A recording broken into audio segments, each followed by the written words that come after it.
그리고 인구가 준다고 해서 부동산이 소멸하지 않습니다. 당연히. 도쿄도 일본도 인구가 줄지만 도쿄는 도심지는 계속 올라요. 네. 외곽이 주는 거지. 그걸 조금 더 세분화해서 접근하는 눈이 필요하겠죠. 박사님 그 부동산 시장이 요즘 막 요동을 치고 있다 막 이렇게 네. 얘기를 할 수 있는데 그러다 보니까 사실 가격이 막 네. 바뀌잖아요. 그렇죠. 그러면 안 바뀌는 뭔가 뭐 입지라든지 네. 뭐 다른 조건에 사람들이 좀 관심을 갖게 되는 것 같은데 뭔가 좀 절대적인 기준 뭐 부동산을 평가하는 뭐 그런 것들이 뭐가 있을까요? 너무 큰 얘기가 될 수도 있겠습니다만 네. 절대적 기준은 강남 지역을 죽지 않는다. 이지 않겠습니까? 그럼 강남이라는 건 입지인가요, 결국에? 저는 결국은 정치적인 결단의 음. 결과라고 봅니다. 정치적으로 결단한 거. 예, 이번에 제가 낸 책 우리는 어디서 살아야 하는가라는 책에서 네. 말씀드렸지만 왜 강남이 떴는가 문제를 네. 경제적인 경제적인 문제로 보면 안 된다 생각해요. 그건 정치적인 결정이었습니다. 네네. 사실 강남은 저도 살아봐서 알지만 살기 좋지는 않은 땅인데 네. 사기 좋은 땅이죠. 살기 좋지 않다라는 게 어떤 의미로? 그 상습 침수 지역이고 아, 지형도 네. 사실 언덕이에요. 너무 언덕이고 이 모든 땅이 이렇지 않습니다. 네네. 여기는 맨날 언덕 계곡이잖아요. 네네. 오돌도돌하게. 네. 사실 이게 좋은 곳이 아니에요. 좀 평평하면서도 물이 안 넘치고 하는데 많거든요. 네. 그러면서 멋진 산도 있고. 음. 예를 들어서 도봉구 쪽을 많이 추천하는데 네.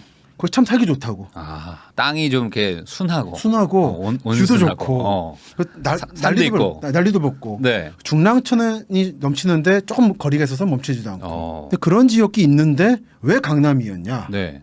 강남은 역설적으로 말해서 음. 사람들이 살기 좋지 않은 곳이다 보니까 비교적 비어 있었고 음. 그러다 보니까 대규모로 강북 인구를 내려보낼 때 네. 만만한 땅이었던 거죠. 네. 왜 강북을 비워야 됐냐면 네. 두 번째 6.25 전쟁을 대비해서 강남 인구가 많으면 전쟁할 수 없다라고 하는 박정희 대통령의 결단이 있었다는 거죠. 아, 그러니까 인위적인 어떤 선택의 예. 영역이었다. 예. 저는 강남이 자연스럽게 왔다고 생각하지 않습니다. 아, 그렇구나. 제1강남은 영등포였고 네. 제2강남은 천호동이었죠. 네네. 두 지역은 살기 좋거든요. 음. 살기 좋은데 왜 여기였냐? 다 중간 땅. 50년대에 천호동 쪽에 투자를 좀 했던 것 같다고요. 많은 사람들이. 근데 보면 다들 뒤가 좀 안 좋아요. 그냥 흐지부지 끝나버려요. 네. 거기가 입지로는 좋고 용인 넘어가기 좋은 라인이고 해서 근데 왜 강남이냐면 비어있다 보니까 강북에 당시 600만 인구를 내려보내서 강북에서 전쟁 치르기 좋게 하려고 내려보냈고 그 상징적인 것이 그 한전부지. 네. 거기 원래 상공부 단지라는 걸 만들려고 그랬죠. 정부의 상공부 전체를 네. 관할 기관을 좀 내려보내서 상공이라는 건 뭐 기획재정부 지금 같은 건가요? 지금이 그런 네네네. 거죠. 그래서 여기를 중에 중심지로 행정 중심으로 키우고 있다는 거였죠. 그래서 강북의 부담을 덜고 네. 여기서 전쟁 치르기 수월하게 하겠다. 그러니까 강을 앞에 두고 전쟁을 치르는 게 낫겠다. 그러니까 전쟁 났을 때 강 못 넘어와서 1950년 그러니까 큰일 6월 날 28일에 뻔했으니까. 큰일 났잖아요. 네네네. 이미 700명이 사망했고 탄광대리 무너져서 그리고 강북에 남은 사람들은 무슨 뭐 빨갱이니로 오해받아서 살해당하기도 하고 네. 그런 트라우마가 너무 심했던 거예요. 네. 근데 그것 덕분에 강남이 개발됐고 인위적으로 내려보내기 위해서 강북 개발 억제를 했죠. 학원 못 만들게 하고 네. 학교 내려보내고 유흥시설을 강북에 못 만들게 하고 등등으로 네. 어느 시점에 용도 이상으로 변경을 금지시켜버리는. 아. 그리고 강남은 거의 무제한적으로 풀어버리는. 네. 그러니까 사람들이 강남에 오게 된 거죠. 그러니까 이건 경제 논리가 우선이 아닌 겁니다. 네. 그럼 강남이 불패라고 말하는 건 뭐냐면 네. 이 정도로 강력한 동기나 이제 집행할 수 있는 능력을 가진 행정기관이 있는가 이제 이제는 그런 권력이 없다. 없다. 저는 그게 가장 크다고 봐요. 세종이 없어지지는 않을 거라고 봅니다. 전 요즘 네. 세종 답사를 많이 하고 네. 대전, 세종, 송주 지난주에도 다녀왔는데 네. 또 대서울과 경쟁하는 구조로서 대세청 메가시티가 만들어지는 거지 강남을 대체할 것이라고 생각하진 않아요. 이대로 가면 그럼 강남은 계속 갈 수밖에 없는 네. 건가요? 특히 강남의 사거리는 뭐 네. 불표죠. 아니 근데 인프라가 너무 많이 깔려 있잖아요. 이미 제가 옛날에 살 때보다도 더 많이 지금 깔아줘 버렸는데. 근데 만약 수도를 옮기면 다시 새로 깔 수 있죠. 사실 그리고 강남 인프라는 좋은 게 아닙니다. 그래서 8월 8일에 물난리 글이 났잖아요. 제 기억하는 게 강남 물난리가 5번째거든요. 제 머릿속에서는. 네. 그런데 매번 이러면서도 임금 변하고 있죠. 음. 지난 8월 8일 이후에 제가 여기저기 출연해서 말씀드린 게 네. 도쿄 같은 경우는 수도권 외곽 방수로라고 대규모로 물을 담아뒀다가 빼는 시설을 외곽에 만들었거든요. 네네네. 그 정도를 만들어야 강남은 물난리를 이길 수 있어요. 근데 그런 거 없잖아요. 네. 그냥 저기 여기저기 구멍 뚫려 있고 물 받는 저류장 정도만 있는 네. 이걸로 어찌 버티고 있는 겁니다. 옛날에 만들려다가 좀 못 만들게 됐다. 10년 전에 이런 한번 얘기가 그랬죠. 있었는데. 예. 사실은 그러니까 이거는 그거를 만들 것이냐 그 돈으로 딴 거 할 거냐의 문제라 네. 8월 8일 이후에 많은 유튜버 하는 분들이 이제 강남 망했다는 식으로 말하는데 아, 그거는 네. 전혀 아닙니다. 네네네. 물난리 몇 년에 한 번 오는 거고 네. 노골적으로 말씀드리는 거지만 강남역의 서초구 쪽 네. 청남빌딩 네. 노아의 방주 했잖아요. 네. 차수벽. 네. 그거 5천만 원도 안 하는 거 그거 하면 되는 문제거든요 사실상. 근데 그 정도면 되는 문제긴 하지만 네. 강남이 인프라가 잘 돼 있음으로 버릴 수 없다는 건 그거는 앞뒤가 다른 겁니다. 선후관계가 그래요. 잘못된 거예요. 그러면은 강남이라는 데는 이대로 놔두면 네. 대체제를 선택할 수 있는 어떤 절대 권력자가 우리나라에 생기긴 참 어려우니까. 없죠. 더 이상 없죠. 네, 그러면은 그냥 얘는 그냥 계속 이대로 가는 거고. 이대로 갈 거라 봅니다. 특히 강남 중에서도 어디냐 문제인데 강남 상권을 말한다고 할 때 네. 사람들이 너무 서울 사람 위주로만 봐요. 구체적으로 강남역 네. 또는 양재, 네. 그 사당 이 세 개가 중요하다 보는데 이쪽은 서울 사람만 바라보는 상권이 아닙니다. 경기도에서. 경기도 상권이잖아요. 단순하게 서울을 바라보는 게 아니라 서울 경기권 900만과 1,300만을 바라보는 상권이기 때문에 크는 거죠. 네, 네. 정말 대중을 상대로 하는 상권이라면 그 남쪽인 거죠. 아니 저는 그 잠실 쪽에 사는데 네. 옛날에는 여기 선릉 이쪽에 살았었거든요. 어릴 때. 근데 자전거 타기가 진짜 힘들었어요. 여기가. 힘들죠. 그리고 학교 언덕이라 통학을 가지고. 자전거로 하는 애들이 별로 없었고. 힘들죠. 잠실 쪽은 막 다 애기들도 막 자전거 타고 다닌단 말이에요. 그러니까 특히 살기 좋기는 신도시 훨씬 쪽. 좋거든요. 또 쾌적하고 또 딱딱 네모 반듯하고 하는데 맞습니다. 강남 쪽은 여기 테헤란로나 대로나 그렇지 안쪽으로 들어가면 또 꼬불꼬불 언덕에 그러니까요. 막 골치 아픈데 그러니까요. 살긴 안 좋은데 어찌 보면 다들 살기 좋다고 하는 거는 정치적인 어떤 판단과 드라이브를 걸었기 때문이다. 안전한 거죠. 북한이 쳐들었을 때 일단 한강이랑 버퍼가 있다라는 거. 그러니까 안보적인 판단. 구체적으로 베트남 전쟁이었죠. 그때 도미노 이론이라고 네. 하나 무너지면 계속 무너진다라고 하는. 그래서 박정희 정권이 한국군을 보낸 것도 네. 베트남에서 공산화를 막아야 한국도 안전하다는 거 있었고 네. 그때 북한 측이 베트남에도 파견하고 있었어요. 거기 맞서가지고 남한 측도 보내가지고 제2전선을 만들겠다는 게 있었고 네. 그리고 미군이 한국에 있는 미군을 빼서 베트남에 보내려고 그랬어요. 근데 이걸 잡아둬야 된다는 절체절명의 상황이었기 때문에 한국군을 보낸 게 있었죠. 근데 구체적으로 그 목적이었습니다. 기본적으로 안보 생각을 한 거죠. 그래서 잠수교도 그렇고 유명한 얘기지만 한강 다리가 폭이 다 거의 똑같거든요. 네. 그게 폭격당해도 다시 만들 수 있게. 규격이 똑같으면 만들기 쉽잖아요. 빨리 만들 수 있으니까. 사실 전 세계 가보면 이렇게 자리가 똑같지 않아요. 멋이 없는데 이거는 군용입니다. 군용. 노골적으로 말하면. 강조하는 거지만 압구정 현대아파트 같은 데는 네. 저격수들을 들어갈 수 있는 방들이 따로 뭐 있고, 있잖아요. 있고. 네. 그 강남터미널 반포대교 남쪽에는 벙커도 있었고 제 기억 네. 어릴 때 봤는데 네. 그게 반포대교로 북한군이 쳐내려오면 공격하기 위한 것이고 강남은 군사도시죠. 네. 그리고 일산 자유로 타고 오다 보면은 이렇게 이상한 위에 콘크리트 덩어리 있어가지고 거기 폭발시키면 도로 끊기고. 그게 이제 서울과 경기도의 차이인데 네. 대전차 방어 시설을 말씀하시는 건데 서울에서 경기도로 넘어가는 순간 나타나죠. 네. 그래서 서울은 보기 싫으니까 없애버리고 경기도한테 서울 방어를 시키고 있는 겁니다만 고향부터 의정부까지 네. 대전차 방어 성벽이 있어요. 이거는 군사시설이라서 사진은 못 보여드리는데 네. 여러분 만리장성 같이 성이 쌓여 있습니다. 도로로 오는 북한 탱크들은 그 시설을 무너뜨려서 막는 거고 나머지 논밭으로 오는 탱크들을 막기 위해서 네. 벽이 있는. 중에 경기도는 북부 지역은 네. 서울 강북을 방어하기 위한 최전선입니다. 네. 그 희생 덕분에 서울 사람들이 편하게 살고 있는 게 있어요. 근데 실제로 북한에서 뭐 일산 쪽 파주 일산으로 내려오든 의정부로 내려오든 아파트 단지들이 사실상 뭐 바리케이트 역할을 하면서 시가전 들어가면 그렇습니다. 못 들어온다 뭐 이런 얘기도 있던데. 장성 이런 데들은 북한 방향으로 평행하게 달라고. 이제 탱크가 올 때 저격하기 쉽게 한 건데 네. 이게 약간 와전돼 가지고 네. 유사시에 폭파시켜서 무너뜨린다는 식으로 와전된 겁니다. 네. 그리고 그 아파트 앞에는 강이 하나 흐르는데 대화천이라고. 네. 그거는 사실상 인공천인 거죠. 그 해자를 판 거예요, 성처럼. 그게 국방부의 요구였습니다. 네. 그렇게 해주면 거기 일산 신도시 부지에 있던 군부대를 옮겨주겠다라는 겁니다. 그런 어떤 전략적인 전략적인 판단. 겁니다. 그리고 현재 지금도 한국의 신도시는 만들 때 기본적으로 국방부로 협의를 거쳐요. 그런 식으로. 그게 그때만 그랬던 게 아니고 지금도 네. 그렇습니다. 여러분이 모르실 분이에요. 그러면은 지금 뭐 안보 얘기가 나와서 이제 네. 여쭤보는 건데 안보라는 거가 사실은 이제 어느 정도 좀 많이 대비를 좀 했고 사실 됐죠. 격차도 좀 나고 그러면 지금도 그렇게까지 안보를 최우선으로 따져야 되냐 이런 좀 의문이 있을 수도 있거든요. 근데 여전히 그런가요? 그러니까 이제 안보의 대상이 달라졌죠. 예전에는 이제 재래병력의 싸움이었던 거죠. 네. 탱크와 항공기인데 네. 6.25 때 북한 측의 트라우마는 항공기였어요. 네. 폭격 때문에. 근데 북한 사람들은 그때 이후로 남한과 미국을 정말 증오하게 됐다더라고요. 이 폭격이 너무 심하게 오니까. 반면 남한 측 사람들은 네. 탱크 때문에 거의 뚫려버려서 네네네. 6탄 시병전이잖아요. 네네네. 시병사. 그래서 대부분의 시설은 탱크를 어떻게 막을 것인가 문제. 그 재래병력 싸움이었다가 이제 바뀌었죠. 판도가. 네. 네. 크게 두 가지로 바뀌었는데 한 가지는 북한이 더 이상 재래병력의 경쟁으로는 남한과 경쟁할 수 없다고 못 생각해서 이기겠죠. 비대칭 전력으로 핵무기를 개발했죠. 네. 그 결과가 저는 일산 신도시하고 인천공항이라고 보고 있는 겁니다. 그 운정 신도시. 운정 신도시 자체가 그 네. 목적으로 만든 거예요. 남북한의 평화 무드를 조성하려는 노태우 대통령 때 네. 북방외교라고 네. 공산권과 수교했잖아요.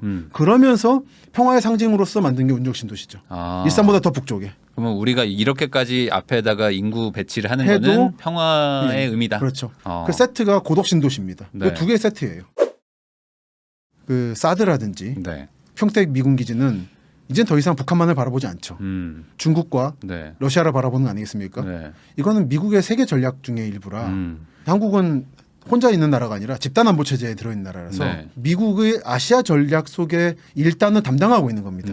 그런 의미에서 안보 개념이 바뀌긴 했지만 기능하고 있죠. 근데 그런 의미에서 제가 책에 소개했던 게 고독신도시. 고독신도시의 모든 개발 지도를 보면 그냥 예쁘게 개발선이 그어져 있는 곳이 있는데 네. 그 사실은 미군의 탄약고인 거고 어. 이거 대체 부지도 있는데 왜 안 옮기냐고 옮기로 돼 있다. 쉽게 옮기진 않을 겁니다. 미군 부대 시설을 옮기는 건 정말 어려운 일이에요. 세계 전략의 일부로서 재배치라는 거라서 그러겠죠. 중국을 향해서 너무 중국 쪽으로 노출돼 있으면 위험하고 미군의 알파 탄약고인데 네. 이게 옮기기로 한 예정 지구가 서해안 끝이거든요. 화성에. 네. 네. 너무 중국의 위협에 가까워요. 그래서 가급적이면 보수적으로 최대한 시간을 끌 겁니다. 그게 옮기기 전까지는 고독신도시 완성되지 않는 거고. 근데 많은 분들이 모르고 들어가셨더라고요. 순수하게 개발 지도를 보고 단순하게 부동산 지도를 본 게 아니라 평택시의 지도를 봐도 그게 표시가 안 돼 있어요. 하긴 군부대를 옮기거나 어떤 탄약고 같은 걸 옮긴다는 거는 엄청난 결정인 거잖아요. 그 전략이 다 바뀌는 그러니까 건데. 한국이 대통령이 한다고 되는 것도 아닌 거예요. 어. 소파 협정에 따라서 미국하고도 협의를 해야 되는 건데 그게 우리 옮길 거니까 옮겨주세요 하는 게 아닌 거죠. 수원도 마찬가지고 성남 서울공항도 마찬가지고 네. 대구공항도 마찬가지고 네. 기본적으로 최대한 보수적으로 보셔야 되고 그 배탕에는 우리 아파트 부족하니까 아파트 지어야 되니까 공항 옮기세요 이런 게 아니라는 거예요. 그러면은 그 북한에 대한 안보 위협은 조금 바뀌었을 거잖아요. 그래도 예전처럼. 성격이 바뀌었죠. 그러면은 그걸 좀 뭔가 그 강남이나 이런 데로 옮기는 거는 어찌 보면 재래 전력과의 전쟁, 그렇죠. 강을 좀 앞에다 두겠다 이런 그렇죠. 건데 지금은 사실 뭐 그런 것까지 고민할 정도는 아니니까. 아니죠. 그러면은 서울 내부에서 강남에 있는 이 극을 좀 강북으로 다시 옮기거나 이런 일은 일어날 수가 없는 건가요? 뭐 용산이든 서울역 기반에 다시 한번 거기를 좀 뭐 종로를 개발한다거나. 종로 개발은 참 어렵죠 보니까 종로나 중구 다시 옮기려면은 이건 역시 정치의 결단의 문제인 거죠. 민주주의에선 힘들까요? 쉽지 않다고 봅니다. 자연적으로 시장 논리가 그쪽이 좋으면 가겠죠. 그런데 좋아질 가능성이 마땅치는 않은 거잖아요. 기업하기 좋다 그러면 갈 겁니다. 근데 딱히 안 좋은 거죠. 도로도 안 만들고 종로 지난 서울시장은 종로 비우기 이런 얘기하고 네. 자꾸 비우겠다는데 네. 인프라가 없어지고 있는데 가겠습니까? 네. 병원도 주변에 없고 그렇죠. 괜찮은 수제 맥주바도 없고 그런데 네. 안 가죠. 그리고 말씀하신 데는 용산 이런 데인데 용산 네. 사실 삼액 구상에서 네. 삼액의 그 강북 지역이 아니었던 거죠. 중간에 가운데죠, 그냥. 끼어 있는 거죠. 껴 있죠. 영등포권하고 사대문권에 끼어 있는 지역. 네. 근데 말씀하신 부분은 그래서 그러다 보니까 비어 있는 것을 채우는 의미에서 좀 가능성이 충분하다 보는 거죠. 네. 용산 미군기지 부지를 대부분 저는 주택으로 메꾸면 좋겠는데 네. 그리고 일부는 상업시설이 될 거고 지역이 그리고 마포가 있을 거고 그리고 여의도가 있고 영등포의 일부 지역이 있는 이 지역이 한강을 넘나들고 하나의 권역으로 네. 묶일 거라고 예상할 수 있겠죠. 사실 용산이 집이 많이 없어가지고 없어요. 생각보다 거기 사시면은 인프라가 잘 작동이 안 되는 부분도 맞습니다. 있긴 있거든요. 거기 원래 사람 살라고 있는 곳이 아니었기 때문에 네. 그런데 이제 업무직으로 만들겠다라고 그렇죠. 하는 거는 어찌 보면 이제 뭐 근데 이것도 어찌 보면 정치적인 드라이브잖아요. 현재 미군기지는 옮기기로 했으니까 네. 굳이 거기 있는 게 아니라 평택에 있는 게 오히려 아시아 전략을 펼치기 좋다라고 판단해서 가는 거고 그러니까 거기에 따른 여파로서 개발의 여지가 생긴 거죠. 네. 결국 지금 경기도 외곽 개발되는 게 뭡니까? 중심에 살고 싶은데 못 살게 하니까 집이 없으니까 밖에 네. 나가는 거잖아요. 네. 용산에 만들어야죠 대규모로. 오히려 그냥 거기를 그냥 주거 지역으로 개발하는 주거와 게 복합 시설을 더 나쁘지 않을 수 상업적 있다. 개발하고 저는 그게 거의 정답으로 봅니다. 가보시면 넓어요. 네, 맞아요. 저 사람들이 공원하자고 하는데 네. 그 일부만 공원해도 충분해요 거기. 물론 근데 이제 이건 이견이 있을 수는 있습니다. 물론 이거는 말씀드리는 게 정치랑 경제는 네. 같이 가는 겁니다. 다른 게 아니에요. 네. 저는 정치 얘기는 안 하고 경제 얘기만 했습니다 하는 거는 저는 거짓말을 생각하는 거예요. 정치적으로 북한과의 관계가 좋아질 거라 믿으시면은 네. 경기 북부나 강원도에 투자하셔야 되는 거고 적경 네, 지역에 네. 저같이 안 믿는 사람은 투자하지 않는 거고 오히려 개발 안 될 거니까 집 사고 편하게 살려고 판단하는 거고 대단히 긴밀하게 붙어 있습니다. 그러면은 안보의 영향이 어쨌든 미군도 내려가는 거라면 네. 같이 따라서 내려가는 게 뭔가 투자적으로는 유리한 건가요? 미군과 삼성을 따라 내려가는 게 유리하겠죠. 미군과 삼성을 따라가라. 네. 삼성은 아시다시피 반도체 디스플레이 쪽은 네. 한강 안 넘어가잖아요. 북쪽으로. 계속 남쪽으로 가지 않습니까? 네네. 제가 지난주 그러게요. 예. 좀 남양주로도 뭐 이렇게 좀 다른 데로 갈 수도 있을 텐데 안 가더라고요. 안 가잖아요. 예. 계속 LG나 SK는 갈 수도 있지만 삼성은 안 LG는 갑니다. 그러면 왜 파주로 가고 막 이런 혜택이 건- 좋았던 것 같죠. 아, 거긴 정말 전략적인 판단. 거기는 제가 가끔 보여드리는 위성 사진 네. 보시면은 위성 사진 표시가 안 돼요. 아, 색칠이 맞아. 되는 없어, 곳이에요. 없어. 그런데 가는 건 뭔가 엄청 혜택이 있었지 않을까. 정치적인 어떤 뭐 여러 가지를 고려했을 예, 때. 예. 음. 사실 김정일하고 김대중 대통령이 합의했을 때도 개성공단에다가 첨단 산업까지 오기를 바랬던 거잖아요. 네네네. 근데 가겠습니까? 음. 그러니까 김정일도 열받았던 거고 네. 우리 나름대로 크게 혜택을 베풀어 준 거였는데 군부대 빼주면서 근데 겨우 봉정무장이나 오려고 그랬던 것이냐라는 분노가 있었다고 해요. 네. 그쪽에서도. 근데 만약에 정말 대규모 첨단이 들어왔으면 업체가 쉽지 않죠 결정이. 네. 그것도 북한도 바랬던 거고 네. 제재가 풀어진다든지 바랬던 건데 남한 측이 기업이 그러지 않죠. 특히 삼성 같은데. 아니 근데 일반적인 어떤 생각을 할 때 군부대가 떠나면 거기 떠난 자리가 더 좋다라고 생각할 수도 있잖아요. 근데 왜냐면 이제 군부대가 이제 그동안 이제 골칫거리고 여기 뭔가 동네를 좀 이렇게 막 개발을 막는 느낌도 있고 하니까. 근데 그 부지가 좋다 말씀하셔서 네네. 부지는 별로 안 좋을 거라서 많이 그 오염됐을 오염이나 겁니다. 이런 거. 예. 아니 근데 걔가 떠나면 그 지역은 그래도 조금 지역은 활기를 지역은 찾을 그렇죠. 수 있잖아요. 예, 예. 그러면 그런 지역이 날까요? 아니면은 같이 평택이나 이런 거 계속 남하하고 있으니까 같이 따라가는 게 나을까요? 평택으로 남하한다는 게 미군 부대를 따라가고 있는 건 아니죠. 정확히는 삼성을 따라가는 건데 네. 어쩌다 보니까 평택에 두 개가 둘이 만난 만났잖아요. 거죠. 지제와 네. 저희 팽성에서 만난 거죠. 네. 우연이겠지만 더 이상 북쪽에 있을 필요가 없다는 거고 남쪽에서도 충분히 커버할 수 있고 안전한 거고. 근데 그게 만났다는 거는 네. 평택이 좋은 땅이라는 거죠. 평택이 좋은 땅이다. 평택은 실제 좋은 땅입니다. 저는 한 치도 땅 안 가지고 있고 네. 저 종잣돈도 없는 사람인데 제가 네. 늘 말씀드리지만 네. 화성 평택은 참 좋은 땅이에요. 그러면 화성 평택이 왜 좋은지 좀 설명 좀 해주시면 안 될까요? 땅이 넓고 네. 일단 여유가 있습니다. 그리고 평지고. 그리고 네. 교통 좋고 원래 전통적인 중심지였던 서울, 영등포, 수원 라인 있지 않습니까? 네. 이 라인과 음. 새로 한국이 만들어낸 라인인 강남 라인이 만나고 있잖아요. 아. 화성 평택에서 네, 네. 두 라인이 만났으니까 얼마나 좋겠어요. 교통은 최고죠. 아, KTX와 SRT가 만나는 뭔가. 그리고 이제 신분당선이니 네. 뭐 경부고속도로니 모든 게 네. 만나지 않습니까? 네, 네, 네. 그 만나는 지점이 화성 평택 천안인 거죠. 이쪽은 앞으로 커지면 커졌지 네. 줄지는 않을 겁니다. 평택 항은요? 항은 좀 문제가 다르죠. 왜요? 그게 포승 안중 넘어가서 네. 쪽인데 그거는 이제 공업으로 봐야 됩니다. 순수하게. 공업적으로 그 아산만 국가산업단지를 보지 않습니까? 네. 그쪽은 좀 산업적으로는 좋다고 봐요. 공업 입지라든지. 네. 다만 이제 살기에는 그러니까 지금 말씀드린 평택은 동부죠 완전히. 네. 화성도 동부고 중부가 일단 향남이라든지 화성에 경부선 라인 예, 쪽 라인을 안 벗어난 거라 네. 그간에는 좀 별로였어요. 솔직히 너무 비어 있었어요. 다만 하지만 서해선이 네. 뚫리고 KTX 이음이 충남 홍성부터 여의도까지 오면 네. 신안산을 갈아타면 1시간이라는 거잖아요. 여의도까지. 이게 파급이 일어나서 평택 동부, 화성 동부만큼 커지려면은 네. 시간은 좀 필요할 거다. 당분간 이 지역은 주거 지역으로서의 빛남보다는 여전히 산업 입지로서의 빛남이 있을 것이다. 이 라인은 그런 의미에서는 화성 서부의 뭐 우정이라든지 네. 남쪽에 포승, 안중부터 해가지고 아산, 배방 그리고 당진, 서산까지 이어지는 요 라인으로 요 모양이겠죠. 네네네. 요 모양으로 같이 묶어보시는 게 어떻겠는가. 아. 가보면은 여긴 여기대로 놀랍습니다. 네. 좀 상전벽해를 하고 있어요. 아니 근데 그쪽으로 또 산업적으로 좀 발전이 있고 네. 또 뭐 삼성도 있고 삼성은 근데 멉니다. 멀지만 예. 그래도 그러면 결국에 이쪽에 뭔가 돈이 모이고 뭔가 발전이 일어난다는 예. 느낌이 든다면 예. 경기 북부보다는 어쨌든 좀 더 그럼 활발한 거 그렇죠. 아닌가. 예. 그러니까 극단적으로 말해서 네. 주건 아니잖아요. 평택 중부에다가 한 100만 호 지으면은 또 끝난다고 봐요. 사실은. 안보 얘기 계속 나와서 얘기를 네. 하는 건데 그럼 안보로 뭐 파주도 있지만 일산은 그러면 앞으로 이제 뭐 지금 뭐 재건축 한해 뭐 특별법 이런 거 만든다고 하는데 그러면은 조금 좀 개선의 여지가 있을까요? 과거보다는 좀 그래도 뭔가 국방부의 좋아졌죠. 의견은 조금 덜 들어갈 그렇죠. 테니까. 결국 일산 신도시 만들고 네. 인천공항 만들면서 그래서 한국과 미국 양국 측이 네. 북한의 대규모 침공은 없을 거라고 판단했다고 생각하는 겁니다. 다만 이제 소규모 국지전은 있죠. 연평 네네네. 해전처럼. 그렇기 때문에 고양 지역은 앞으로 개발 여지가 크죠. 강북에서 개발될 두 군데라고 하면 크게 넓은 땅이 거기가 있잖아요. 고양하고 남양주잖아요. 네. 남양주 쪽은 이제 군사 지역이 많고 그리고 상수도 보호 지역이라. 그러니까요. 근데 고양 쪽은 그게 좀 약하잖아요. 상수도 보호 시설이라는 개념이. 네. 참 개발 일이 많다고 봅니다. 그러면 일산이나 이런 데는 안보적으로 상대적으로 좀 손해 봤던 것들을 좀 회복하는 그러니까 일산은 있을 수 일산인데 있다. 일산 말고 다른 고양. 요즘에 고양 여기저기 핫하잖아요. 옆에 예. 네, 뭐 삼성부터 해도 있고 창릉이라든지 또 뭐 장릉도 신도시도 있고 거긴 서울 붙어 있는데 네. 어마어마하게 넓습니다. 거의. 그러니까요. 일산 신도시에서 운정 넘어가는 중간에 있는 라인들이 또 네. 복닥복닥하잖아요. 그쪽도 보면 재밌는 거죠. 그러네요. 딱 넓어요.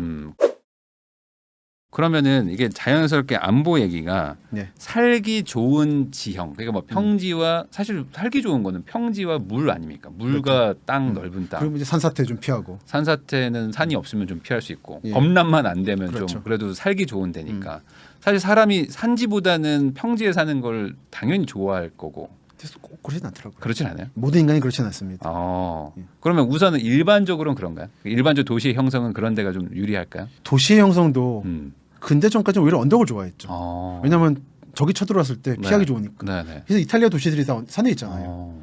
그러니까 그게 안전한 거예요. 네네. 근데 이제 그게 아니니까 내려오기 시작하는 거지만 네. 여전히 전통적 개념으로 좋은 집은 오히려 산에 있습니다. 이태원 한남동 꽤 그렇죠. 높잖아요. 네네. 여전히 그 전통적 개념이죠. 그러니까 거주자가 아닌 일반인들이 접근하기 어려운 지형이 그렇죠. 오히려 구별성을 주는 거예요. 네. 이제 상명대 있고 한 그쪽에 네. 부암동 이런 데들이 네. 그런 데들이에요. 아. 창문만 열고 문만 열면 조금만 걸어가면 네. 꽤 깊은 데로 들어가요. 아니 그 왜 제가 이걸 여쭤보냐면 아까 강남이 살기 별로라고 하셨잖아요. 사실 살긴 별로예요. 언덕 많고 막 네. 물 난리 나고 그 산도 좀 별로 안 좋고 우면산 같은데. 그래서 저는 뭐 개인적으로는 저는 평지에 사니까 음. 너무 좋더라고요. 우선은 저도 잠실 살았지만 네. 좋습니다. 걸어 다니기도 편하고 좀 쾌적한 느낌을 좀 받는데 산세가 있는데 가서 살면은 조금 힘들 것 같다는 생각이 좀 막연하게 드는데 그건 아마 그런데 어릴 때 기억일 거예요. 살기가 오히려 좋은 거예요. 그러면 그러니까 그건 정말 살기 좋다는 건 정말 개별적 문제라는 겁니다. 그러니까. 그러니까 일반적으로 이런 말을 못 한다는 게 제 책의 결론이에요. 네. 하지만 살기 좋은 거는 좀 더 개별적인 문제라는 겁니다. 네. 그러니까 제가 인문학자인 제가 말을 얹을 여지가 있는 거죠. 그러면 지금 어떤 뭐 30대, 40대들이 앞으로 좀 미래의 주거 트렌드를 좀 가져갈 텐데 이 세대들은 그러면은 평지냐 뭐 예를 들면 좀 언덕백이냐 이런 거를 좀 고르는 어떤 취향 같은 게 좀 있나요? 이것도 다 다른가요? 정말 다른 것 같습니다. 어. 그 불편한 홍대 앞에 살잖아요. 말하자면. 그렇구나. 이건 그러니까 저가 특이한 거군요. 저는 아니 평지가 특이한 게 좋은데. 아니라 저도 평지가 좋은데 네. 이거는 어릴 때 기억이 큰 것 같아요. 어릴 때 사람마다 평지 다르구나. 살고 아파트 살았던 사람은 이게 좋은 거고 다 다르기 때문에 네. 어떤 사람은 꼭 오션뷰가 보여야 돼요. 네. 리버뷰나. 하지만 어떤 사람들 부산, 인천 분들은 네. 바다가 반드시 보여야 된다는 신앙이 있는 거죠. 강남보다 광안리가 좋다. 네. 왜냐하면 둘 다 똑같은데 네. 광안리는 바다도 있다. 이게 부산 사람들의 자부심이거든요. 그렇죠. 그런 뭐 게 집값 얘기하면 해운대 광안 바다가 얼마냐 있는데. 여기가 뭐 이런 얘기 하시니까. 영화도 찍었고 그런 얘기 하거든요. 이거 정말 주관적 문제라는 겁니다. 이거는 어떤 이성적인 판단이 이런 거라기보다는 예, 감성. 감성의 문제죠. 감성의 문제. 그래서 이제 이번 청년담에 사람들이 와서 그래서 어디 사면 좋습니까인데 네. 본인의 가슴 손을 얹고 내가 어디를 좋아하는지 정말 물어보시라고 스스로에 대해서. 그래도 뭔가 주거를 사람들이 좋아하는 지형이나 지역이 앞으로 좀 경제적 가치, 투자 가치도 있다라고 생각이 좀 들잖아요. 그래도 어떤 방향성을 본다면 약간 언덕이나 산지가 더 나을 수도 있다 이렇게 봐야 될까요? 그러니까 약간의 언덕은 디메리트는 안 된다고 보죠. 사실 아파트나 이런 것들 네. 저도 이제 건설사 있었지만 산지가 있으면은 대단지를 만들고 이런 게 좀 골치 아프거든요. 뭐 단지 내 엘리베이터도 넣어야 되고 발파도 너무 많이 해야 되고 막 골치 아픈데 관악구가 지금 그 시련들을 겪어가면서 네. 대단히를 만들고 있는 거죠. 네. 산동네로 유명했잖아요. 네. 하지만 만들어내더라고요. 그러니까 그러다 보니까 약간 평지가 좀 좋다 이런 느낌도 있긴 있거든요. 근데 이미 서울 경기 지역에 괜찮은 평지는 다 이제 아파트로 다 덮어버려서 해봤기 때문에 남은 데가 이제 화성 평택 서부라는 거죠. 그런 의미에서 저 화성 평택의 서부 지역을 유명하다 보죠. 뭔가 대규모 이주 단지 같은 걸 만들기 좋습니다. 좋으니까. 정말 가보셨겠지만 네. 너무 넓잖아요. 네, 너무 넓어. 이 넓은 이 좋은 땅 서울 인근에 이렇게 넓은 뭔가 그러니까. 이거 보이는 데가 예. 좋더라고요. 어느 정도 사기도 좋은 데인데 네. 사기 좋아지려면은 충청권이 힘을 내줘야 된다는 거죠. 아산, 서산, 당진 이쪽이 힘을 내주는 게 하나가 있고 그 내포권이라 그러는데 네. 요즘 충남도청이 또 와가지고 아마 힘을 받을 겁니다. 아니 박사님 아까 그 중부권 메가시티 뭐 이 얘기를 하셨었는데 방송 전에 네. 그런 의미로 말씀하시는. 요건 이제 그 두 번째 충청은 전 두 군데로 크게 보고 있는데 네. 하나는 지금 말씀드린 내포권이라고 말하는 네. 동쪽부터 천안, 아산, 서산, 당진 그리고 홍성, 태안은 좀 빼고 네. 요 라인이 한 덩어리 묶여요. 그걸 내포문화권이라고 그러는데 이쪽은 전통적으로 충청도의 중심이었고 요즘에 힘을 받고 있습니다. 네. 가보시면은 놀라실 거예요. 여러분들이 서울 밖에 젊은 사람들이 안 살지 않냐? 거긴 삽니다. 거긴 젊은이들이 많이 있다. 예, 거기는 산업이 튼튼하니까. 그러면서 울산이나 광양보다 서울 가깝거든요. 그러네요. 메리트가 있는 거예요. 네네네. 그러니까 군산이나 새만금보다 서울에 가까워서 네. 이쪽은 그런 의미에서 적당한 매력이 있어요. 그게 하나가 있고 네. 배방이라는 데가 요즘 뜨고 있죠. 천안 아산역이 배방읍에 있는 건데 네네. 삼성이 들어갔죠. 제가 지난주 답사에 보면은 그 땅이 들썩들썩해요. 계속 아파트 짓고 있고 계속 택지 개발하고 있고 네. 여기는 인구 늘겠다는 느낌 받는 거죠. 아, 그리고 또 하나가 청주인 거죠. 청주. 청주 세종 대전에서 네. 특히 청주 서북 쪽 거기는 SK 하이닉스가 계속 사세 확장하고 있는 사실 중이고. 청주랑 세종 대전은 뭐 그냥 생활권으로 생활권이죠. 하나로 봐도 되는 네. 건데. 서로 으르렁거리지만 네. 생활권이죠. 어. 그리고 청주는 특히 서북 쪽이 중요합니다. 네. 청주 다를 말씀드리는 게 아니에요. 네. 청주의 남부 지역은 남쪽 권역이고 네. 서북 쪽인데 네. 그러니까 이제 가경동 터미널이 있는 쪽하고 서북 쪽의 공단 지역 네. 이쪽은 인구가 늘고 있죠. 그리고 오송까지 현재 청주 인구가 85만인데 네. 잘하면 100만까지 갈 수 있다고 봅니다. 수도권 바깥에서 인구 늘고 있는 지방 지역은 아마 그쪽이 네. 유일할 거예요. 그럼 청주가 인구가 늘고 있는 이유는 뭔가요? 일단 공단 자체가 튼튼하고 산업이 네. 튼튼하고 서울에 가깝습니다. 음. 그 청주 시외 터미널과 고속터미널의 모토는 뭐냐면 네. 우리는 서울 강남으로 10분 안에 버스 쏩니다예요. 웬만한 경기도 지역에서 서울 들어오는 것보다 버스 자주 있어요. 버스를 통해 이어지는 대서울 일부. 네. 저는 그래서 청주는 서울시 또는 경기도의 일부 한 동 같은 걸 개념으로 보셔야 이해하고 싶다고 봐요. 청주 전체를 말하는 게 아니라 네네네네. 서북 지역. 서북 쪽. 예. 그러니까 예를 들어 뭐 분당이 경기도라기보다는 사실상 강남에 서울의 월경진 붙어 것처럼 있는 것처럼. 그렇죠, 그렇죠. 청주는 야, 저건 충청도 아닌가라고 할 게 아니라 경기도권이라고 봐야 된다. 청주 교통상. 서북의 오송과 동남 쪽에 있지만 청주 구도심의 서북 쪽에 있는 공단 지역은 네. 사실 다른 거죠. 그러면은 이렇게 청주를 이렇게 디테일하게 설명해 주시면은 듣는 분들이 아 그러네 내가 생각했던 거랑 좀 다르다 네. 다르게 볼 수 있겠다라고 생각이 들 것 같은데 그래서 많은 분들이 구도심을 보시니까 청주하면 네네네. 그러면 똑같이 이런 개념처럼 네. 일반 분들이 생각하는 어떤 도시의 이미지랑 좀 박사님이 보셨을 때 이거는 좀 이렇게 다르게 해석해야 되는데라는 지역이 좀 더 있을까요? 좋은 질문이십니다. 그건 지난번에 찾아뵀었던 대서울의 네. 길에서 말씀드린 거지만 춘천과 원주, 특히 원주죠. 원주요. 예, 원주. 원주예요. 이게 보시면 오른쪽에 혁신 도시가 있고 네. 왼쪽에 기업 도시가 있는 거고 네. 중간에 이제 구도심 같은 게 있고 네. 남쪽에 이제 무실동이라고 또 하나 열차 놓고 있죠. 하면 터미널 오면서 새로 뜨고 있는 데가 있죠. 네네. 다른 지역은 제가 말씀드릴 때 음. 철도역이나 터미널을 외곽에 빼면은 저는 안 된다고 말씀드려요. 인구가 안 그래도 줄고 있는데 네. 나눠먹기가 되면 망한다. 네. 근데 근데 원주는 다르게 봅니다. 원주는 그걸 감당할 인구가 돼요. 그리고 서울에 가깝고 1시간 네. 10분이면 버스 가고. 사실 원주는 경기도라고 봐도 경기도죠. 그래서 대서울의 일부로 보는 거죠. 네네. 청주 같은 개념이에요. 예. 춘천이나 청주는 일부만 대서울인데 네. 저는 원주는 전체가 대서울이라 봐요.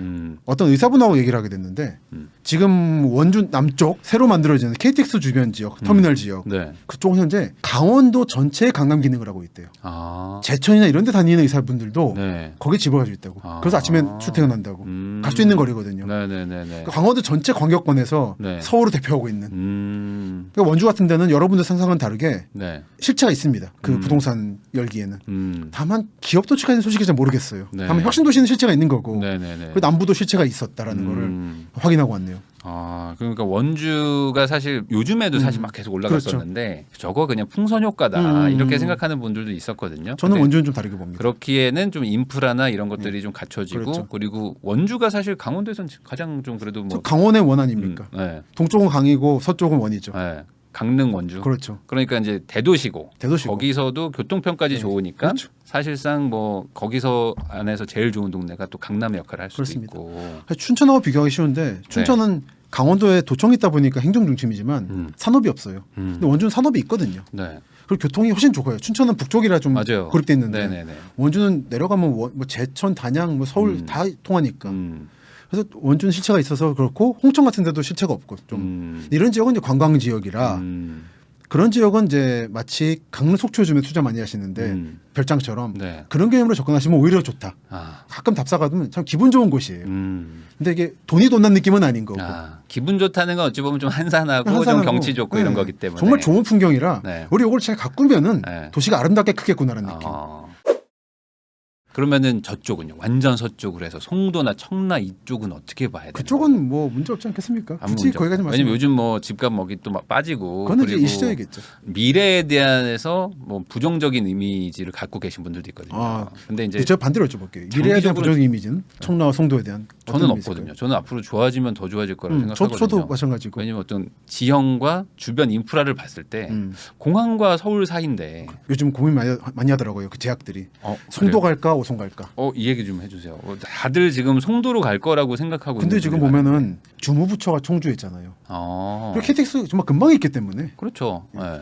오송의 문제는 오히려 KTX 문제가 아니라 고속버스, 시외버스가 없어가지고 서울 가는 그게 문제인데 네. 왠지 그 빼고는 좋은 곳입니다. 가보면. 그리고 이제 송도와 청라는 좀 구분해야 되지만 네. 제가 이번 책에서 청라는 조금 안타깝지만 좀 좋지 않은 말도 쓴 게 네. 아무래도 공해 문제가 있다 보니까 공해요. 예. 음. 검암, 검단, 청라 쪽은 네. 수도권 밀집지하고 인천은 원래부터 있던 공단 지역이 있어서 네. 알고 들어가시라라는 알고 거죠. 들어가라. 청라와 송도의 공통점은 매립지라는 거, 간척지. 네네네. 간척지의 특성은 좀 파악하고 들어가시라. 어떤 특성을 말씀하시는 거죠?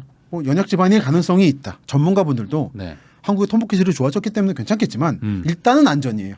보면 꼭 일단이란 말이 붙어 있어요. 네. 뉘앙스는 여러분께서 판단하시길 바랍니다. 제가 21살 때 전 토목과니까 음. 그때 그 송도 매립할 때 현대 건설에서 매립하고 있는 데를 갔었거든요. 가면 그냥 그 모래를 이제 준설선이 해가 뿜어가지고 그렇죠. 그러니까 약간 토하듯이 맞아요. 모래를 막 뿌리고 있으면 이제 모래가 이제 가라앉으면서 물 빠지면 또 갖다 붓고 그렇죠. 그거를 막 엄청 넓게 막 했었잖아요. 그러니까 사실상 그냥 모래사장이죠. 그렇죠. 모래사장 같은 데를 그냥 다지고 해가지고 만든 그리고 뭐 거긴 비면 잘 한데. 깊게 꽂으니까 네. 일단은 문제가 없겠죠. 그렇죠. 그래서 다 그냥 떠 있는 거죠. 그냥 이렇게 뭐 다 파일 박아가지고 그렇습니다. 위에 떠 있고 막 하긴 하지만 한국식으로 토목이 발달한 일본도 도쿄 동쪽 지역은 매립지가 많거든요. 네. 200~300년 매립해서 쓰레기 버리고 하면서 만들어지는데 네, 네. 거기도 일본에서 하는 얘기는 네. 너무 고층 빌딩을 짓지 않는다. 자기들은 도쿄 내에서 짓고 있는 고층 빌딩, 롭pon길지 같은 데는 네. 어디 기반이 있는 곳들이에요. 안반이 단단한. 안반이 좀 있는데. 동쪽 지역은 그렇게까지 기반을 많이 하진 않아요. 그거는 좀 염두에 둘 필요는 있겠지만 네. 뭐 한국 토목 기술은 세계적이라 네. 뭐 잘하시리라 믿습니다. 아니 사실 그거에 가장 피해라고 할까? 뭐 가장 이슈가 됐던 데가 월드타워잖아요. 잠실은 완전 그냥 모래바닥인데 거기도 매립지인데. 근데 거기도 저도 이제 옛날에 그 공사할 때 옆에 있었지만 그냥 밑에 안반까지 다 그래, 파일을 그렇습니다. 박아가지고 그냥 떠 있는 거거든요. 이게 그렇긴 하죠. 그러니까 염두 두시고 그쪽이 원래 네. 한강 본류였으니까 네. 한강 메꿔서 만든 땅이라 그렇죠, 그렇죠. 그러니까 신콜이 나더라도 너무 놀라지 마시고 원래 그럴 수 있다라는 하지만 그래가지 문제는 없으니까 네. 좀 조심해 다니자라는 정도. 그러면 그 송도나 그러면 아직 또는 그 월곶이라든지 오송과 아직 그 결론이 안 났다고 봐야 될까요? 아까 말씀하신 어떤 아직 결론 바이오나 안 났다고 이런 거? 봅니다. 아직도 고민하고 있는 것 같아요. 아직도 고민의 단계가 있어요. 그리고 송도가 네. 자족 도시로 나가길 바랬잖아요. 국제 도시로 그냥 가는 거예요. 근데 결국은 서울에 종속되고 있는 상황이잖아요. 그렇게 봤을 때 접근성이 좋은가 문제는 좀 고려하시고 투자를 하시든지 사시든지 해야죠. 어쨌든 물론 인천 부자분들은 다 현재는 송도에 가 계시니까. 그렇죠. 저는 송도구 불림제도 나고 연수구에서. 그러면 이제 자연스럽게 제가 GTX를 여쭤보게 되는데 그렇죠. 송도의 GTX. 좋은 점이라고 할 게 GTX가 어쨌든 확정돼 있다. 그러니까 지금은 사실 접근성이 나쁜 거 말고는 사실 상당히 살기는 괜찮죠. 괜찮잖아요. 네, 좋습니다. 근데 거기서 만약에 GTX라는 게 어쨌든 개통이 언제 될지 모르지만 된다면 그 문제마저 해결되는 것이 아니냐. 어느 정도 해결되겠죠. 네. 그럼 이 문제는 어떻게 보세요? GTX. 잠실 같은 데 가면은 네. 강남역이나 빨간 버스 많잖아요. 경기도 네, 버스. 네, 네, 네. 이 버스들하고 경쟁을 해야 되는데 네. 정말 지역마다 다를 걸 봅니다. 이게 지하철이 아니라 열차잖아요. 근데 띄엄띄엄 여기 있을 거란 말이에요. 자기 집이 역 바로 근처고 네. 자기가 목표로 하는 엔드 포인트가 역 근처에 있다고 하면은 빨간 버스를 이길 수 있는데 네. 그게 아니라면 빨간 버스의 우위성이 꺾이지 않을 거예요. 버스가 오히려 더 구석구석 다니기 때문에 네. 포인트로. 네. 근데 송도 지역은 다른 지역에까지 파급 효과가 그렇게 클 것인가에 대해서 저는 아직은 좀 지켜보자 입장입니다. 이거 하긴 GTX가 여기 촘촘하게 있는 게 아니기 아니에요. 때문에 그 GTX역에서 한두 칸만 멀어져도 환승하고 다시 멀어요. 갈아타고 하는 시간이 꽤 걸리니까. 그 내려서 다시 지선 버스 타야 되는데 네. 그럴 바에는 광역 버스 타는 게 빠르지. 라는 생각을 안 할 수가 없습니다. 열차가 좋을 때가 있고 네. 버스가 좋을 때가 있는데 네. 정말 개별적입니다. 아. 그러니까 이렇다란 말을 못 해요. 파주 시내 밖에 있는데 파주가 얼마나 넓은데 예를 들어서. 아니 근데 그게 사실 용인 같은데도 아. 버스 타면 강남 30분 40분 안에 들어오는데 수지 같은데. 기흥이나. 근데 사실 GTX가 이미 있는 거거나 마찬가지인 수준의 그렇죠. 속도거든요. 그러니까. 근데도 사실은 GTX가 뭐 생겨야지 된다라고 생각하시는 분들은 뭐 시간은 똑같지만 뭔가 정시성이라든지 아니면 그렇습니다. 대량 수송이라는 거 그리고 여기는 이제 한국의 축이라 조금 더 쾌적하기도 하지 네. 않을까요? 그래도 쾌적할 겁니다. 네. 근데 요금 좀 비쌀 텐데. 버스보단 쾌적하잖아요. 그래도 기다려야 되고 춥고 덥고 비 그렇죠. 오고 그렇죠, 그렇죠. 네. 저도 물론 그래서 열차를 좋아하는데 네. 당부드리고 싶은 거는 그만큼 비쌉니다. 비싸긴 하겠죠. 그거를 요금 깎아달라고 하시면은 네.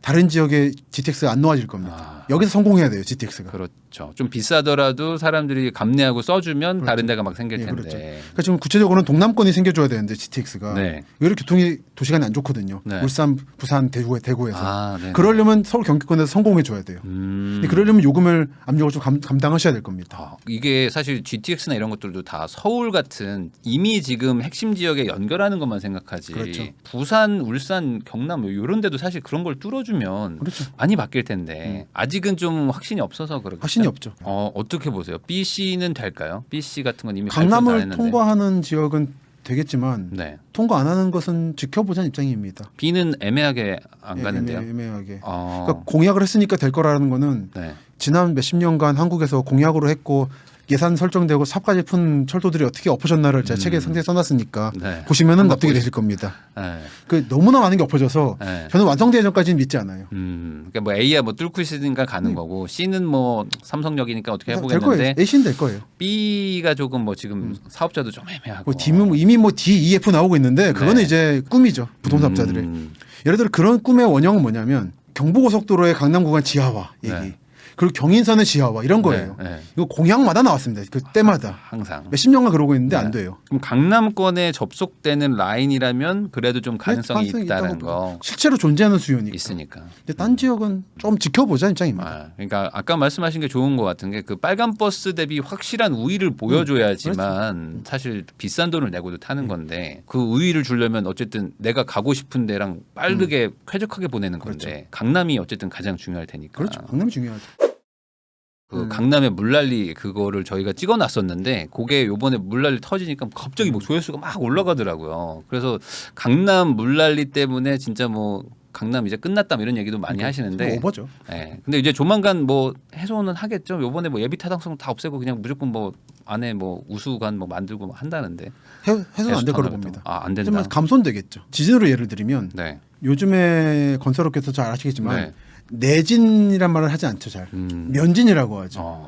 완전히 없앨 수 없다. 이게 진한 거를. 하지만 흡수해서 줄여줄 수 있다라는 거죠. 마찬가지로 강남 지역 물난리도 네. 줄여줄 수는 있겠죠. 네. 근데 없어지고 앞으로 강남이 쾌적해질 거라는 건 저는 그렇게 믿지는 않습니다. 그거는 이제 지형적인 문제가 있다. 그냥 워낙 고유한 지형성이 있다 보니까. 저번에 그 나와주셔가지고 다마신도시인가? 네. 일본 거기 공실이 막 많아지면서 저 같은 그 사람이 들어갔었죠. 인프라가 작동을 못하고 그러다 보니까 이제 노인과 청년들이 뭐 같이 살게 하면서 어떻게든 거기서 좀 그 자생을 하게 하려고 막 하시면서 거기 들어가셨다고 외국 했잖아요. 청년들. 네, 외국 청년들. 그때 댓글들이 이게 있었어요. 뭐냐? 아니 앞으로 자율주행이 있고 배달 시스템이 있는데 굳이 뭐 할머니 할아버지가 막 도시까지 나와서 사지 않고 배달을 해주지 않겠냐? 그리고 이제 아프면 그냥 타고 그냥 알아서 차가 가지 않겠냐? 이런 거는 어떻게 생각하세요? 그럼 미국에서 실현되면 될 건데 네. 아직 안 되고 있는 것 같아서. 그 사이도 사람은 계속 죽을 거고 네. 늙을 거고 그동안에 감소해야죠. 그리고 저는 그런 게 걱정되더라고요. 그러니까 그게 가능하더라도 도로나 이런 인프라 유지 비용은 그렇죠. 어떻게 감당할 거냐? 그렇죠. 최근에 대전 남쪽에 있는 옥천로 다녀왔는데 네. 거기 가면 옥천. 초기 경부고속도로에 교각 같은 게 있어요. 네. 옥천군이 감당을 못합니다. 지금 한국이 이제 그 단계에 도달한 거죠. 일본도 보면은 다람쥐 도로 뚫어놨잖아요. 네. 그게 무슨 얘기냐면 인프라를 만들어줬는데 이걸 다람쥐만 이용하고 있다는 거예요. 차가 안 다니고. 근데 그거를 나중에 지으면 좋은 게 아니라 네. 유지 보수를 해야 되잖아요. 그러니까 많은 분들이 지어놓으면 그냥 공짜로 쓰는 건 줄 아시는데 아니잖아요. 절대 내부 연원이 아니잖아요. 있잖아요. 네. 근데 한국이 이제 그 단계에 하는 거 이제 도달하기 시작한 거죠. 그동안은 그냥 세금 걷어서 밤에 몰래 다 고쳐줘가지고 몰랐는데 그리고 이제 못 인구가 고치는구나. 늘었으니까 네. 해주는 건데 이제는 인구가 외곽부터 줄기 시작하니까 네. 깔아놓고는 안 쓰게 되고 버려지는 도로 같은 게 생기기 시작하면 특히 터널이 문제잖아요. 그러니까요. 요즘에 열차든 고속도로든 다 터널 뚫어가지고 사실 네. 이게 유지비용 엄청날 겁니다. 그러니까요. 아마 감당 못할 거예요. 터널이 공짜로 유지되는 게 아니거든요. 아니거든요. 물 세고 하면 또 네. 계속 메꿔줘야 되는데. 훨씬 위험하고. 네. 그 신도시가 이제 붕괴돼서 막 일본처럼 그렇게 막 비더라도 그냥 난 여기서 살면 자율주행과 배달이 될 거라는 거는 이 사회 인프라가 유지된다는 건데 그렇죠.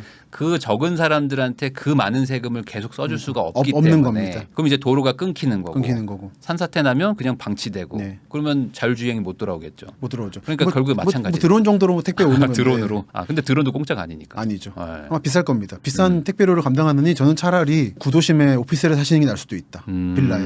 오히려 그게 나을 수 있다는 생각이 들어요. 네. 차라리. 네. 아니 그 옥천 아까 그런 얘기 해주셨는데 또 다른 지역들도 막 이런 게 좀 보이나요? 뭐 어떤 그 인프라를 유지 못한다든지 인구 감소 때문에 확연하게 뭐가 나빠지고 있다는 거? 저는 이제 옥천부터 시작인 것 같아요. 거의 나빠지기 시작했다는 초기 징조가 옥천의 경부고속도로 초기 상태고, 그래서 옥천구는 아이디어를 낸 게 이거를 이제 국가 문화재로 지정을 했어요. 초기 유적이라고. 그러면 이제 지원임금이 나오니까 문화재청 쪽으로 막 가나? 그렇게 해가지고 지원 유리하는 거고. 어휴. 사실은 없애는 게 나을 수 있어요. 국도로 떨어진 건데 네네. 초기 고속도로가 선형이 안 좋아서 지금 이제 옛날에 고속도로였다가 바뀌었거든요. 국도로. 네네. 그 경우는 차라리 파괴시켜버리는 게 유지비를 뺄 수 있다. 아니면 이렇게 머리를 쓰거나 옥천군처럼. 그리고 또 하나는 네. 영종도 네. 공항에서 남쪽으로 가는 모노레일 자기부상철도. 네네네. 사실상 지금 폐업 위기거든요. 그 옛날부터 적자라고 막 적자죠. 문제 많았는데. 근데 결국은 원래는 영종도 전체가 인구로 가득 찰 거라는 네. 꿈이 있었던 거죠, 우리에게. 근데 그 꿈이 실현 안 될 거라는 서울 주변에 경기권에서도 이미 철도가 문을 닫을 수 있다라는 거를 닫을 수 있다라는 걸 보여주는 첫 사례가 발생한 거죠. 야, 우리나라는 사실 뭐 무궁화호나 이런 거 새마을호가 KTX로 바뀌면서 뭐 좀 줄었다 이런 느낌이지 그냥 폐업 개념은 사실 못 느껴봤는데. 근데 다른 선진국들은 많이 폐업하거든요. 아, 그래요? 철도가 인구 줄면 없어집니다. 특히 전 일본 쪽 보니까 일본은 네. 폐업 많이 해요, 철도가. 아, 그래요. 그게 보면 인구 증감을 잘 보여주죠, 노골적으로. 그리고 꼭 여객철도가 아니더라도 산업철도 같은 걸 너무 막 넣었다가 네. 다 사용 안 하고 도로 폐선 상태로 떨어지고 너무 인프라 낭비를 많이 하고 있어요. 지금이 뭔가 지을 수 있는 마지막 기회라고 보는 것 같아요. 아. 마지막 불꽃을 태우듯이 계속 도로 뚫고 항만 놓고 그러고 있는데 네. 이거 금방 20, 30년 내로 빚으로 돌아올 겁니다. 지자체가 감당해야 되는데. 그러니까요. 이게 그 올림픽하고 똑같잖아요. 올림픽 유치해가지고 경기장을 멋지게 지어놓고 유지가 안 돼가지고 그러니까요. 잔디 없고 막 하는 것처럼 사실 뭔가를 지으면 유지 보수 비용이 계속 들어가는데 그렇습니다. 이제는 그럴 여력이 없으니까 없죠. 방치하다가 부시든지 그냥 뭐 어찌 보면 약간 좀 안 좋은 뭐 그렇게 되는 건데 사실 부수는 것도 돈 들어서 아마 못 부시잖아요. 또 하면 이제 폐업 매니아들이 가서 사진 찍고 그러겠죠. 곤지암 병원처럼 그렇죠. 뭔가 막 그런 것처럼 될 수도 있어서 이게 문제가 될 수도 있다. 아 그러면은 좀 그런 도시급 말고 완전 시골은 어떠세요? 뭐 일주일에 한 3-4번씩 막 그 그렇죠. 지방도 가시는데 더 지금 심각한 지역들도 있지 않을까요? 뭐 군단위, 면단위 뭐 이런 데들은 어떤 상황인지 지금. 그 지역마다 너무 다르지만 네. 이미 여러분의 생활은 그런 네. 이주민들, 네. 귀화한 분들과 단기 체류자를 포함해서 이분들에 따라 의해서 움직이는 게 커요. 제가 딴 분한테 들은 얘기인데 요즘에 빌딩 구하기 쉽지 않다고. 꼬마 빌딩 값이 올라가지고. 네네네. 그게 자재도 올랐지만 네. 건물을 지을 수 있는 외국인들이 못 들어와서 코로나 아 때문에. 맞아. 네. 일단 여러분이 사시는 건물 자체가 외국인이 없으면 안 지어진다라는 거. 그럼 식당 가셨을 때 네. 식당 주방장도 외국인이시지, 네. 서빙도 외국인이시지, 거기 나오는 깻잎하고 배추도 외국인이 만들지. 먹는 사람은 한국인이에요. 아. 제가 이번에 좀 몇 개 네. 가져온 게 있는데 이거는 우선 마석이라고 가구단지 있는데 원래 한센병 네네. 직결지였다가 네네네. 바뀌었는데 거기에 외국인 노동자들이 어떻게 사는가 얘기를 다룬 거고. 네. 우리 잘 있어요 마석이라는 책입니다. 그리고 요거는 이제 되게 포천 쪽을 중심으로 해서 이주 노동자 얘기네요. 예. 파랑, 검정, 빨강. 요거는 이제 인류학적으로 검토한 책인데 깻잎 투쟁기라고. 깻잎 투쟁기. 그 사과나 배추를 갈아엎고 네. 깻잎으로 바꾸는 농민들이 늘고 있다더라고요. 그게 외국인 노동자들 일시키기 좋대요. 여러 가지로 노동 집약적이고 쫙 할 수 있는 거라. 근데 사과 같은 거는 외국인 투입하기 적합하지 않다고, 배추라든지. 그래서 이제 외국인을 쓸 수 있냐의 문제가 네. 농업의 구조까지 바꾸고 있는 상황이고. 요즘에 지방 도시 답사하면서 느끼는 건데 네. 5일장에서 가장 큰 포인트는 네. 아시아마트입니다. 아시아마트가 어떤 개념을 말씀하시는 거예요? 그 각국에서 온 사람들이 여기서 생필품을 사는 거예요. 그 재료가 원하는 게 다르거든요, 각각. 네네네. 그래서 최근에는 농협 같은 데에서 네. 메이드 인 코리아로 네. 각국에 알맞는 형태의 요리 재료들을 팔아요. 그 하나로마트 가면. 여러분들 조금만 나가 보시면 압니다, 당장. 네네. 그럼 눈으로 보시면 돼요. 그리고 답사하면 늘 보이는 게 그분들. 이게 뭔가 한국인들이 먹지 않는 식재료나 뭐 어떤 뭐 조미료나 뭐 이런 것들을 막 파는 거. 그거를 한국에서 만들어요. 한국에서 만들어서 한국에 와 있는 그분들을 향해서 팔고 있고. 그 아까 말씀하신 것처럼 건설 현장에서도 진짜 이제 외국 노동자가 없으면 안 돼가지고 한국 현장인데도 막 다 막 다른 나라 언어가 막 적혀 있어요. 이미 중국인만이 아닌 거예요. 네. 조선족만이 아니라 더 다른 나라들. 아니 근데 그게 맞아요. 부녀회장 뭐 이런 예. 분들이 그 외국계 한국인 베트남 한국 분들이 많으시죠. 그런 분들이 부녀회장도 하시고 막. 농촌은 3대 권력 말씀을 드리는 네. 건데 3대 권력이 이장, 청년회장, 부녀회장이거든요. 네. 그중에 부녀회장은 이제 베트남계 한국 분들이 많이 하시죠. 부녀회장은 여자들이니까. 여성이죠. 그리고 이분의 아들들은 다 군대 다녀오셨고 네. 이미 피선거권이 있어요. 아마 조만간 베트남계와 한국계 한국인 사이에 태어난 한국인 남성이 네. 대통령 선거 나올 수 있습니다. 멀지 않았어요. 아, 멀지 않았어요. 네. 오히려 늘 느끼지만 변화는 네. 외곽이 빠릅니다. 중심 지역은 네. 보수적이에요. 근데 조금만 밖에 나가면 정말 네. 피부에 와닿아요. 한국인들도 외국 나가서 네. 많이 살잖아요. 이민했고 네. 겹치지 않아요. 보이지 않는 존재로서 움직이기 때문에 안 드러날 뿐인 거지. 네. 여러분의 인프라의 상당 부분은 이분들이 담당하고 있습니다. 아마 막히지 않을 거예요. 이게 이제 일본과 한국의 차이인데 네. 일본은 행정력이 강한 나라라 막으면 막거든요. 네. 근데 한국은 행정력이 약한 나라라서 네. 못 막습니다. 어. 그래서 저는 그게 한국의 가능성이라고 봐요. 이 이민을 못 막기 때문에 결국은 이른바 불법 체류자 행정의 미비를 통해서 늘어날 거예요. 유엔에서 말하는 기준이 네. 인구의 5% 넘어가면 다인종 국가로 보거든요. 네. 한국은 넘어갔습니다. 이미. 한국은 이미 다인종 국가다. 네. 그리고 이 추세는 계속될 것이다. 네. 특히 이것은 도시보다는 농촌 지역에서 농촌에서. 강하게 느껴질 것이다. 이분들은 이미 없으면 안 들어갑니다. 이 깻잎 투쟁기에서 네. 딱 한 구절만 말씀드리면 저자분이 내가 한국의 지방 곳곳을 다니며 만난 농민들은 입을 모아 말했다. 이제는 외국인 없이 농사 못 짓지. 한국만 그런 것이 아니라 전 세계 농업이 이주 돈이 없으면 안 돌아간다라는. 그러면 이제 이거는 막아야 되는 일도 아니고 막을 수도 없는 일이다. 그렇죠. 이제는 오히려 뭐 그냥 개방하고 이제 같이 더불어 사는 방법을 찾아야 된다. 네. 최근에 유엔에서도 나온 얘기가 국적이라든지 체류 자격을 네. 새로운 개념을 만들자고 이주권을 만들자고. 이주권. 그 나라에 평생 살 건 아니지만 네. 상당 부분 기간 동안 일을 하다가 가고 싶은 사람들에 대해도 일종의 권리를 부여해주자는 논리가 나오고 있어요. 아마 곧 여러분들이 친숙한 개념이 될 겁니다. 네. 그러니까 완전히 뭐 영주권보다는 영주권은 아닌. 좀 약한. 하지만 완전히 외국인은 아닌. 그게 한국의 희망이라고 보기도 하고 일본은 저렇게 닫은 상태로 네. 다시 자기들만 사는 곳 나라로 자족적으로 돌아갈 수 있는데 한국은 그렇게 돌아가지 않을 것 같아서 저는 오히려 안심이라 생각하고 희망을 보고 있죠. 아, 이게 오히려 더 좋을 수 있다. 좋을 수 있다. 저는 이제 문화의 잡종성을 믿거든요. 네. 섞여야지 힘이 생깁니다. 미국의 힘이 그거잖아요. 물론 그 중에는 불쾌함도 있을 거고 충돌도 있을 겁니다. 네. 하지만 어쩔 수 없는 겁니다. 한국이라는 나라 자체가 식민지 지배하고 유교를 거치면서 긴장감을 통해서 커온 나라거든요. 네. 그 긴장감이 또 다른 형태로 지금 나타나고 있는 중이라고 믿고 있어요. 아, 그러니까 오히려 우리나라는 좀 태평성대보다는 뭔가 좀 이렇게 좀 불안불안하고 계속 뭔가 열려 좀, 있고 불안해 있고 경쟁이 긴장하고 있을 있고 때 그럴 때 잘하니까. 큰 것 같아요. 아, 그것도 좋게 생각하면 또 그럴 수 있는 거니까. 그리고 이걸 막는다고 해서 대안이 뭐 막히지 마땅하게 않아요. 있는 것도 없고. 한국은 이미 세계적으로 매력 있는 나라로 찍혀 있기 때문에 네. 저 나라 한번 가보고 싶다. 수많은 소문도 들어요. 가서 고생하고 죽기도 하고. 하지만 그래도 가보겠다. 마치 한국이 탄광 노동자들이 독일 간 것처럼 네. 탄광 힘들죠 당연히. 네, 기회의 땅이라고. 하지만 가서 운 좋으면 살아남을 거고 영주도 할 수 있을 것이고 그 희망을 주고 있는 나라인 겁니다. 한국은 더 이상 한국인만 나라가 아니에요. 그러면 앞으로 외국인들 어떤 그런 분들이 더 많이 늘어난다고 보면 그래도 직장을 찾아오실 테니까 수도권 서울 쪽 인근에서 상대적으로 저렴한 집들을 이제 그분들이 채울 것 같은데. 아니죠. 이 사람들이 도시에 올 거라고 생각하시면 안 된다는 거죠. 그럼 어디로 가요? 지금 당장 떠오르는 데는 인천 부평, 네. 수원, 네. 그리고 화성 향남, 뭐 평택 아니면은 유명한 데가 김해. 김해는 김수로항 옆에 대규모 아시아마트가 있습니다. 김수로 자체도 네. 그 외국인인 화항호와 결혼했으니까 그게 2000년 만에 다시 부활한 거죠. 그리고 의성 네. 그 마늘 유명한 네. 거기도 외국인 노동자 없으면 안 돌아가죠. 이미 전국적 현상이에요. 이건 뭐 여러분들이 그냥 싫어 외국인 싫어 해는 되는 문제가 아닌 겁니다. 이미 그렇게 돼 버렸어요 구조가.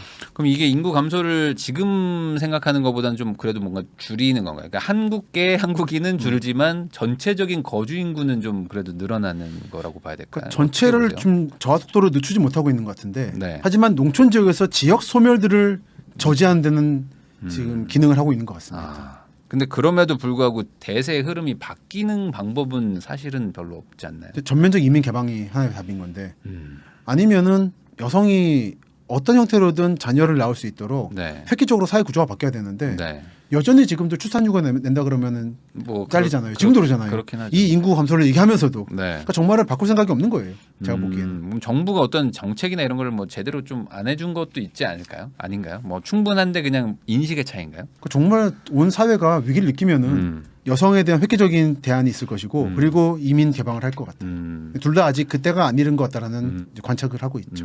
그러면은 어쨌든 감소세는 뭐 대세 흐름이라고 봤을 때 두 가지 선택이 있을 것 같은데 그러면 어차피 우리나라는 끝났으니까 싹 정리해서 외국에 투자하자 뭐 이런 사람이 있을 것 같고 아니면 그래도 한국에서 뭐 어딘가 투자를 하자 돈을 좀 벌 수 있다. 부동산 관련해서. 그러면은 어디 쪽을 그래도 좀 지켜봐야 될까? 아까 말씀하신 평택 쪽인가요? 그러니까 이제 두 가지 있을 것 같아요. 말씀하신 대로 한동안 유행했던 팩트플릿이라는 책이 있었는데 네.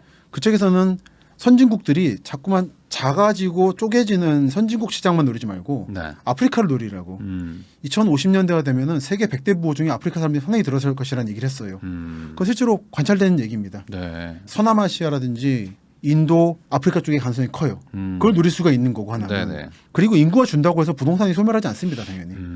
도쿄도 일본도 인구가 줄지만 도쿄는 도시는 계속 올라요. 네. 외곽이 주는 거지. 그걸 조금 더 세분화해서 접근하는 눈이 필요하겠죠.